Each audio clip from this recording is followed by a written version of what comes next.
What's up YouTube, this is Saf on Super Saf TV and this is my review of the Nikon D800 DSLR. Now if you've seen my unboxing video, you'll know that I've had this camera for a few weeks now and I really wanted to give it a test in some real life scenarios. So I've tried it out in a concert, to shoot a short comedy sketch, general photography here and there, as well as interview style stuff like what you're seeing here. Now I'll be looking at both the photography and video side of things and concentrating on the features that I think have not been covered in other reviews around YouTube. So let's get started.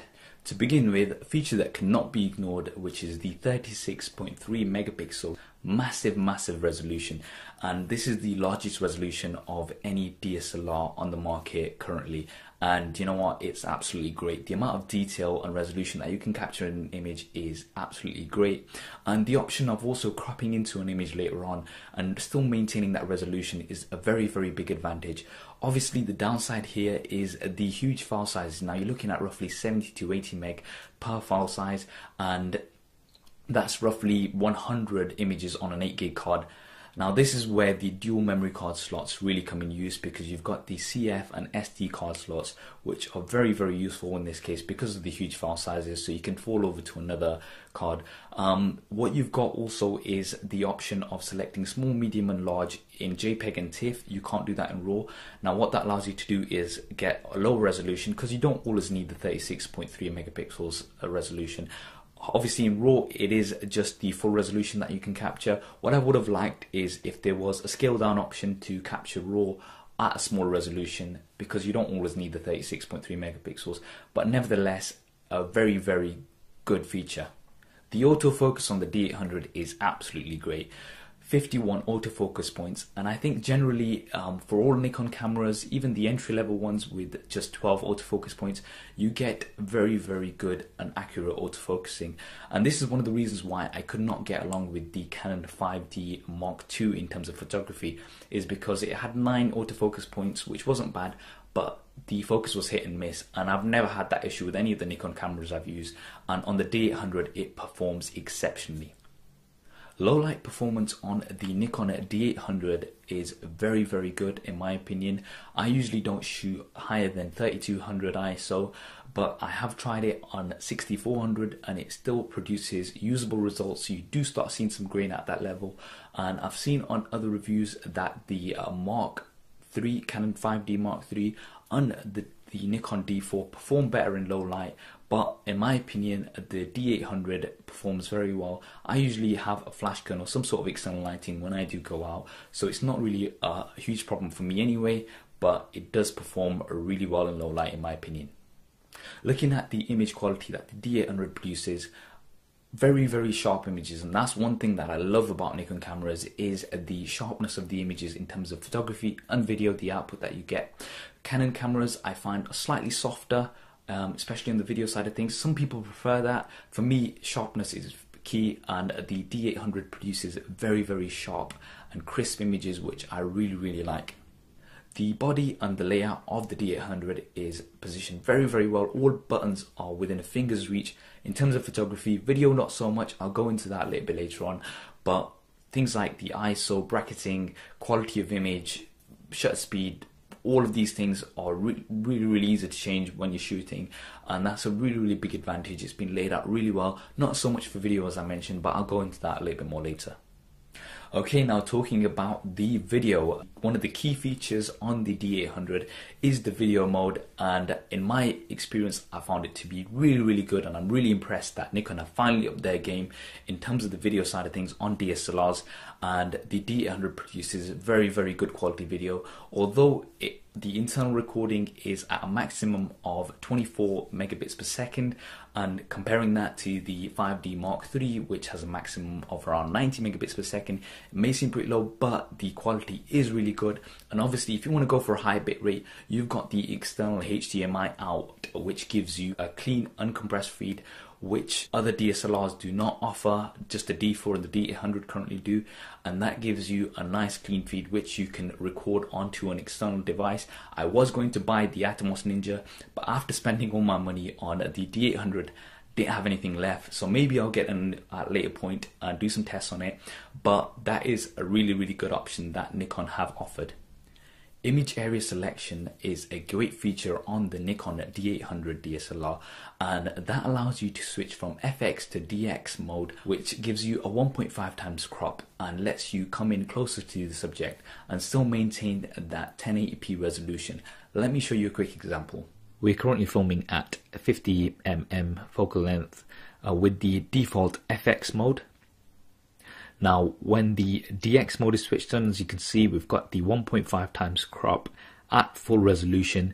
We're still filming at 50mm focal length, and all the other settings are exactly the same, but we've just been pulled closer into the subject by switching on the DX 1.5 crop. Now, the D4 does have an additional crop mode, which is a 2.7 times crop, which lets you get in even closer.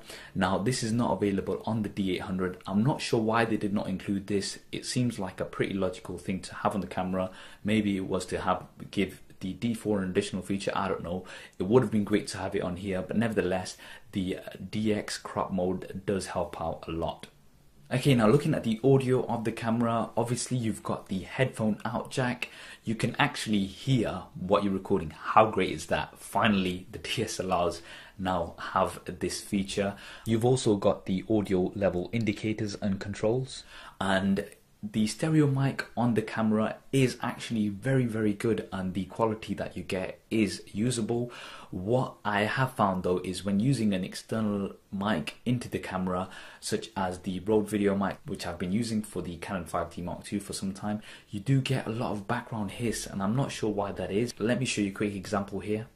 This is the stereo mic on the Nikon D800, no external mic added currently, and this is the sort of quality that you can expect to get on the D800 using the onboard stereo mic. We now have the Rode video mic connected directly to the D800, and this is the sort of sound quality that you can expect with the Rode video mic. Now, I'm not sure if you can notice, but there's a lot of hiss in the background, which I'm not sure why that is, because I was expecting an external mic would be giving you better quality audio. I've not tested out a different mic as yet, but this is the sort of quality that you can expect on the Nikon D800 with the Rode video mic connected. But either way, I would recommend using an external recording device altogether, such as what I use, which is the Zoom H4n, which produces exceptional audio. So that's what I would advise. Manually focusing for video is where the layout of the buttons is slightly awkward, and that's because when I'm usually shooting for video on DSLR, I usually put it in live view, zoom in slightly, focus in, and then hit record. And as I'm sure a lot of the filmmakers out there do also, problem here is with the Nikon D800 is that the zoom buttons are on the left hand side. So let me show you what the problem becomes. On the 5D Mark II, to focus into a subject before filming, what I would simply do is use these zoom buttons, which are on the right hand side here, focus in using the focus ring, and then hit record. And as you can see, I could do most of this once I'm in live view. I could do most of this without actually taking my hands away from the shooting position. In comparison, on the D800, the zoom buttons are actually on the left hand side here. So what I would have to do is, when in live view, I would have to take my hand off shooting position, zoom in here, then focus again, and then hit record. Record button is actually at the top here. Now, a lot of people find this awkward. I'm not too fussed about it being here. What I am kind of concerned about is the fact that the zoom buttons are here, so I have to take my hand outside of the shooting position to be able to actually record. The interesting thing here is I've actually seen on other reviews that the Canon 5D Mark III also has the zoom buttons on this side. Not sure why they would do that. Seems very illogical to me, but that's what it is like. Not a massive deal, but it is sort of annoying for the workflow process. I have found an alternative to this though, and that is to use the viewfinder to focus into your subject, then hit live view and then record. And because the autofocus on the camera is very good, you can usually really get an accurate focus before you start shooting. So that is definitely an alternative that I use and I would recommend using. Continuous autofocusing in filming. Now this is probably the best I've seen on a DSLR. It's still not perfect, and personally I don't use it because you still get that surge when you're looking and you still get that noise, and it's not something that I would recommend using. I usually just manually focus, but it is there if you do want to use it, and it's the best I've seen on a DSLR. I wouldn't recommend it, but it is really good. What I will do is maybe do a quick test. If you do want to see a test of the different autofocus options, then drop me a comment below, and what I will try to do is do some tests of the different autofocus options in filming on the camera. To summarize, I think the D800 is an exceptionally great camera for both video and photography, and it's great to see that Nikon have finally upped their game on the video DSLR side of things, and you can't go wrong with this camera on either side in my opinion. I would definitely recommend it.